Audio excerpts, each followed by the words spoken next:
Fala galera, tudo bem com vocês? Professor Tigno para mais um vídeo artigo e hoje é uma coletânea de artigos. Olha lá, me puxei essa semana, coloquei 5 artigos sobre uma mesma temática. A galera vinha me pedindo sobre a história de trabalhar com esse músculo mais alongado durante os exercícios. Usar uma amplitude às vezes parcial, mas promovendo um estiramento maior. Tu tá ligado no exercício cadeira extensora, né? Quando você inclina seu tronco mais lá para trás, será que isso promove uma diferença no resultado hipertrófico? Saiu agora em 2025 vários estudos, juntei com mais alguns que eu já tinha aí e preparei um material especial para ti, tá bom? Vem comigo, vamos lá, deixa eu trazer a minha tela aqui para ti. Este aqui são os artigos que nós vamos trabalhar, são 5 artigos. Tem Brett Schwenner falando da parada, tem o professor Ronei Silveira Pinto, tem vários grupos brasileiros aqui trazendo esse material, o que é muito interessante para ti, tá bom? Olha só, a gente sabe que a realização de exercícios de força em maiores amplitudes promove maiores ganhos de força e hipertrofia. A gente viu isso agora recentemente em vários estudos, nas discussões que a gente tem mostrado, e a gente quer saber o seguinte, tá? Não estamos falando só de agachamento mais profundo ou não, fazer o exercício em amplitude completa ou não, estamos falando também em priorizar algumas posições articulares durante o exercício, como por exemplo da cadeira extensora, estando um pouco mais alongado. Será que isso tem alguma diferença na hipertrofia? Na parte eletromiográfica a gente já tem encontrado diferença, mas será que na hipertrofia isso também acontece? E na força muscular, como é que isso se comporta? Ah? Então o nosso problema, o nosso objetivo aqui é analisar o efeito hipertrófico de estudos que compararam amplitudes parciais e completas em exercícios monoarticulares. Importante observar aqui, tá? Não estamos falando em músculos multiarticulares, que é o exemplo que você viu que no último artigo, o último material que eu tive aí para vocês falando sobre o agachamento, dizendo que o agachamento não é um exercício completo. Olha só para te dizer, quem não assistiu esse vídeo aqui, cara, esse vídeo aqui para mim foi o que deu uma estourada no canal, deu mais de 3.000 visualizações, e é o seguinte, eu vou lá e mostro direitinho como se constrói uma narrativa coerente, consistente. Assiste lá, dou uma questionada sobre alguns pontos de outros pesquisadores, é importante. E a base desse vídeo aqui é o estudo do Cubo, 2019, que comparou amplitude completa e parcial no agachamento, né? Fez a avaliação lá com homens fisicamente ativos, mediu por meio de ressonância magnética e viu que na hipertrofia, os músculos adutores e o glúteo máximo hipertrofiaram muito mais do que o dobro, quando você fazia o agachamento completo, né? Também hipertrofiou no agachamento parcial os adutores e o glúteo, mas em uma magnitude bem menor. Estamos falando de 2, 3% aqui, comparado a 6% aqui. E quando a gente vai para o quadríceps e nos posteriores, o resultado também foi muito interessante, porque os posteriores, né, os posteriores da coxa não hipertrofiaram em nenhum tipo de agachamento, enquanto que os extensores tiveram uma hipertrofia bem consistente, porém, somente nos vastos, né? O reto femoral não teve hipertrofia durante o agachamento, nenhum nem outro. Tá? E os posteriores também, nenhum dos músculos teve hipertrofia. Então, esse estudo aqui foi muito bacana. E também, além disso, ele mostra que o agachamento completo promove ganhos maiores na força, quando avaliado com agachamento completo, e ganhos semelhantes quando o agachamento é parcial. Então, você ganha mais força e você ganha mais hipertrofia em alguns grupos musculares. Mas como é que será que isso se comporta em exercícios monoarticulares? Vou te trazer. O primeiro artigo que eu vou te trazer é um estudo feito com musculatura da panturrilha, em 2023, em que os caras treinaram 3 grupos, sendo que um treinou com amplitude completa, 25 graus de dorse mais 25 graus de plantiflexão, então você tem lá 50 graus. Um grupo treinou apenas o movimento inicial, que ele chama, que é o movimento de dorse, né? Com o músculo mais alongado, com a minha panturrilha aqui atrás mais alongada. E um grupo treinou apenas com a parte final, onde a panturrilha está mais encurtada, certo? Então são 3 grupos para a gente ver o que aconteceu. O que os resultados mostraram, né? Primeiro que não tinha nenhum resultado referente a ganhos de força, foi apenas os resultados de hipertrofia, medido por espessura muscular, é importante dizer isso, que depois eu vou comentar contigo. Encontramos em torno de 7% quando a amplitude foi completa, Encontramos em torno de 15% quando a gente trabalhou somente a fase inicial, com o músculo mais estirado, mais alongado, e na magnitude de 13,6% na parte mais final, com o músculo mais encurtado. Isso no gastrocnêmio medial e no gastrocnêmio lateral, né? A diferença aqui de 6 para 15 foi significativa, a diferença aqui de 7 para 15 não foi significativa. Ou seja, amplitude parcial trabalhada no estiramento maior promoveu uma maior hipertrofia, pelo menos em uma das porções, mostrando que esse estiramento é importante para promover o resultado de força. Resultado muito interessante, um estudo muito interessante que traz algumas evidências para nós, né? Então, ganho maior no parcial alongado. Outro estudo que vem agora em 2025, um grupo brasileiro inclusive, né, avaliou mulheres não treinadas, 12 semanas de treinamento, também a espessura muscular do reto femoral e do vasto lateral, em 4 diferentes lugares. O protocolo de treinamento está aqui, né? E o que os caras fizeram? Cadeira extensora, sendo que um grupo treinou apenas a posição inicial, com o músculo mais alongado, de 100 até 65 graus. Outro grupo treinou somente o final, de 65 a 30 graus, né? Somente a fase final da extensão com o músculo mais encurtado. E um grupo treinou a amplitude completa, lá de trás até lá em cima. Observe que sempre fica 30 graus, nunca é a extensão completa, até porque muitas vezes a gente não consegue fazer a extensão completa, mas aqui os autores optaram por isso. E um grupo ainda treinou, um dia treinava a inicial, outro dia a final. Sempre um dia uma amplitude parcial mais alongada, outro dia uma amplitude. Então é o grupo variável que eles chamam. E teve o quinto grupo, que era o grupo controle, que não fez nada, ok? Olha só os resultados, que legal. O grupo que treinou só a fase inicial, ou seja, com quadríceps mais alongado, teve aí uns 17% de incremento. O grupo que treinou com quadríceps mais encurtado, só na fase final, teve em torno de 7%. O grupo que treinou um dia de um jeito, um dia do outro, também conseguiu 17%. E o grupo que treinou amplitude completa, toda a amplitude a cada treino, em torno de 9, 10%, certo? O grupo treinou só final, o ganho foi maior do que o controle, e os outros 3 grupos foram maiores do que o final e o controle. Ou seja, quando você, de alguma forma, trabalha com uma amplitude maior, principalmente com o músculo mais alongado, né, que é esse grupo inicial, ou variando, você tem incrementos maiores, ou amplitude completa, você tem incrementos maiores. Isto é muito interessante. Foi feita a avaliação isométrica em 3 posições, houveram incrementos de força na isometria, principalmente uma coisa bastante específica. Quem treinou numa amplitude mais alongada teve mais força nessa posição, quem teve o treinamento da avaliação mais encurtada teve mais incremento de força nesta posição. Mas surgiu uma curiosidade, né? Um grupo em que foi feito teste de um RM a cada semana nesse estudo e os resultados de um RM não apareceram. Isso sempre me cria um pouco de desconforto, um pouco de dúvida sobre, cara, por que não dados de um RM, sendo que é o teste mais padronizado que a gente tem na área de treinamento. Mas, enfim, não apareceu. Então, ganhos maiores quando o músculo está mais estirado. Vamos lá, vamos ver outro? Mas espera aí, deixa eu fazer o merchan aqui. Gente, falando sobre essa temática, eu tenho um monte de coisa. A tua biblioteca virtual aqui do canal do Tingo, aqui, ó, treinar flexibilidade com musculação funciona? Eu fico flexível fazendo musculação? Amplitude articular nos ganhos de força e hipertrofia. Acontece mesmo? Hipertrofia no agachamento. Esse aqui é o clássico do cubo. E vou te dizer mais. Assiste aquele meu último vídeo ali, falando do React ali com um professor que eu fiz os comentários. Vale a pena. Ali é uma aula, são 40 minutos. Um videozaço para tu entender como a coisa funciona. Tá bom? Vem comigo. Vamos lá. Ah, não esquece de se inscrever e comenta alguma coisa aqui. Dá um oizinho, dá um joinha. Na hora que tu dá um joinha, o YouTube entrega esse vídeo para mais gente. E aí tu me mantém motivado para preparar material bom para ti. Vamos lá, um ajuda o outro, tá tudo certo. Vamos lá então. Outro estudo, tá? Este aqui é o tal da cadeira extensora, né? 2025, que eu acho que é bem comum você encontrar nas academias, a pessoa com o tronco mais inclinado, com o quadril mais estendido, né?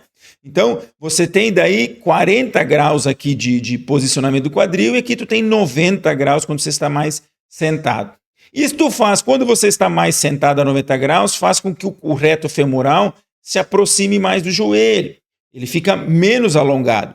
Quando você inclina seu tronco para trás, você estende esse quadril, você alonga mais o reto femoral. Os vastos não, porque os vastos saem aqui do meio da coxa, então eles não sofrem influência. Aqui nesse estudo foram homens adultos não treinados, né? Cada um treinou com uma perna de um jeito, outra perna do outro, era unilateral. O protocolo de treinamento está aqui, foi medida espessura muscular em 2 lugares e vamos aos resultados. Olha que legal, gente. Reto femoral, tá? Aqui o mais alongado, 40 graus, tá? Ganhos pré e pós de 12% e 16% nas duas posições do reto femoral. Quando a gente compara com o 90 graus, 5% e 11% de ganho. Ou seja, de 12, 16 para 5, 10, 5, 11. Maiores incrementos de hipertrofia no reto femoral quando você alonga ele. Quando você vai para os vastos, nós temos incrementos na ordem de 10%, parecido nos dois grupos, sem diferença. Essa imagem aqui é bem bacana, que tem no estudo, mostrando o comportamento dos vastos. Observem que são parecidos. O rosinha é com ele mais alongado e o azul com ele mais encurtado. E quando a gente vai para o reto femoral, observe que a magnitude ela é maior, é grande, quando você está com ele mais alongado, e uma magnitude média, pequena, quando você mantém a posição mais sentada. Então, sim, vale a pena você fazer uma cadeira extensora com o tronco mais estirado. Olha se o teu equipamento tem essa possibilidade de adaptação e toca ali ficha para fazer esse exercício de uma forma mais alongada, ok? Isto aí. Outro estudo, agora de membros superiores, também lançado agora em 2025. Encontramos o quê? Desculpe aí, gente. Homens jovens não treinados em um grupo que treinou unilateralmente também. E aqui o grupo muscular foram os flexores do cotovelo, o bíceps braquial e o braquial, medido em 3 locais diferentes, o protocolo está aqui. Uma posição era a posição da rosca Scott ali, com a prancha aqui, onde você mantém esse bíceps um pouco mais aproximado.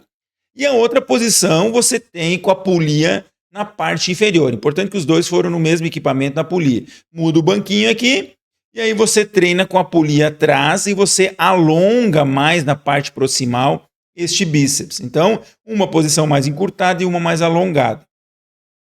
Resultados, olha só.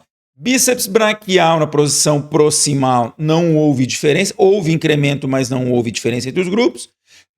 Região medial, tanto o bíceps como o braquial, ganhos, incrementos semelhantes. E na porção distal, tanto o bíceps braquial como o braquial, com ganhos semelhantes. Então, não houve diferença você fazer ele mais estirado ou mais encurtado. Na avaliação de força, embora esse percentual pareça ser diferente, estatisticamente ele foi similar. Ambos grupos ganharam uma força igual. Quando você vai, e aí eu tenho que fazer essa homenagem ao meu professor Ronei Silveira Pinto, meu amigo, meu colega, que foi professor da minha banca, o professor Martim Botaro também foi professor da minha banca de doutorado.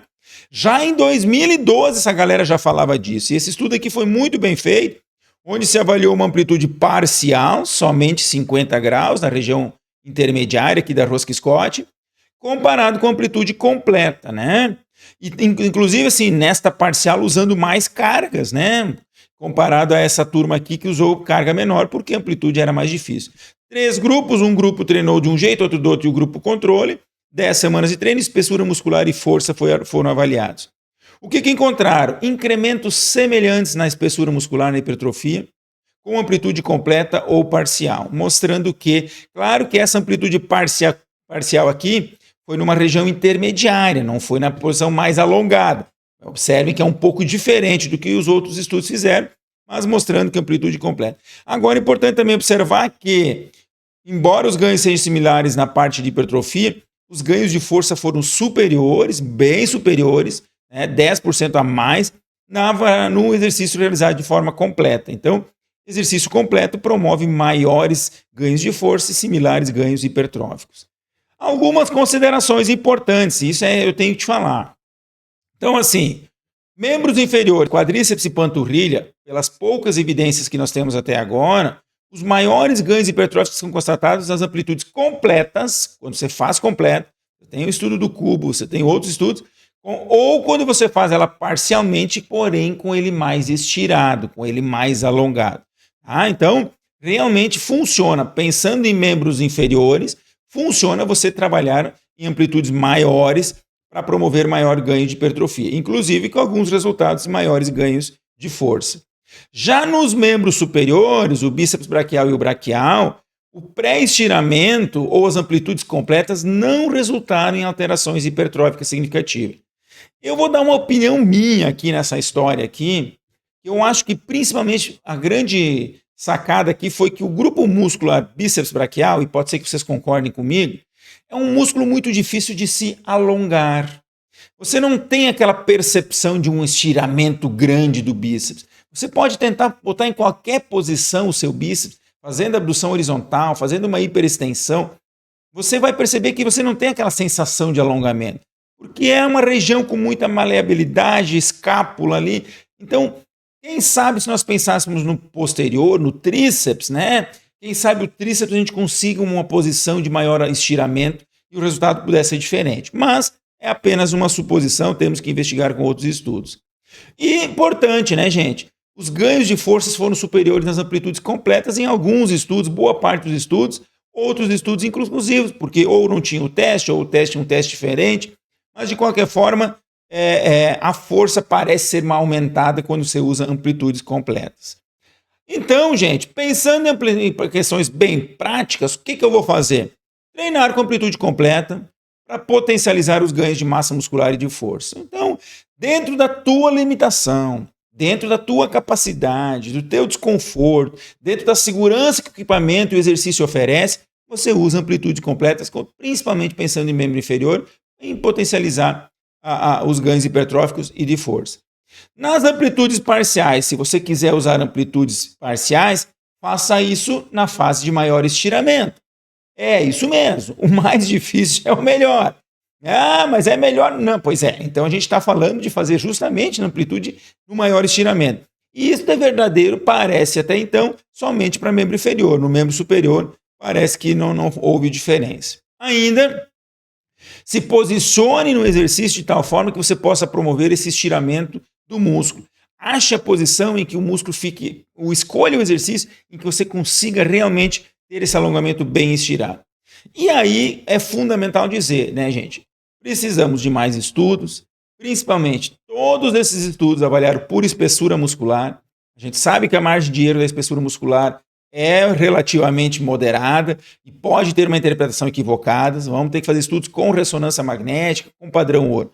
Outra coisa, precisamos de mais dados consistentes sobre ganhos de força, né? Principalmente avaliando dentro da musculação testes de um RM ou uma avaliação isocinética de boa qualidade. Todos os estudos praticamente, né, à exceção do estudo do cubo, todos foram feitos com não treinados. Isso é uma grande coisa importante. Será que com uma pessoa bem treinada isso também é válido? Olha, eu se fosse dar uma opinião, eu diria que sim, mas em magnitudes menores. E quem sabe essa magnitude menor nem dê diferença significativa. Até que ponto é diferente? Bem, temos que testar. Mas em sujeitos que estão iniciando, você pode optar qual é a forma que você quer, dando ênfase no estiramento. E importante, né? Treinar com outros exercícios físicos, outros grupos musculares, temos muita coisa a ser ainda vista. Gente, deixa eu te falar só mais uma coisinha. Tu tá acompanhado no Papo Reto Entrevista? Lá no YouTube, tu tem uma abinha escrita ao vivo. Tá tudo lá gravadinho para ti. Eu tenho live sobre exercício físico e ombro, que foi um sucesso com o William Dine. Entrevistei meu querido professor Marcos Narras. Falei com o Andrei Ascar falando sobre corrida perfeita. Thalita Molinari explicando tudo sobre musculação para mulher e um monte de outras coisas. O meu amigo Fossati do ciclismo. Gente, eu já estou na 15ª. E olha só que legal isso aqui. Olha o que vem pela frente. Mês de junho vai bombar. Exercício físico e obesidade com a minha amiga Anne Strebe. Vou falar sobre saúde do coração com o médico cardiologista Guilherme Vogt.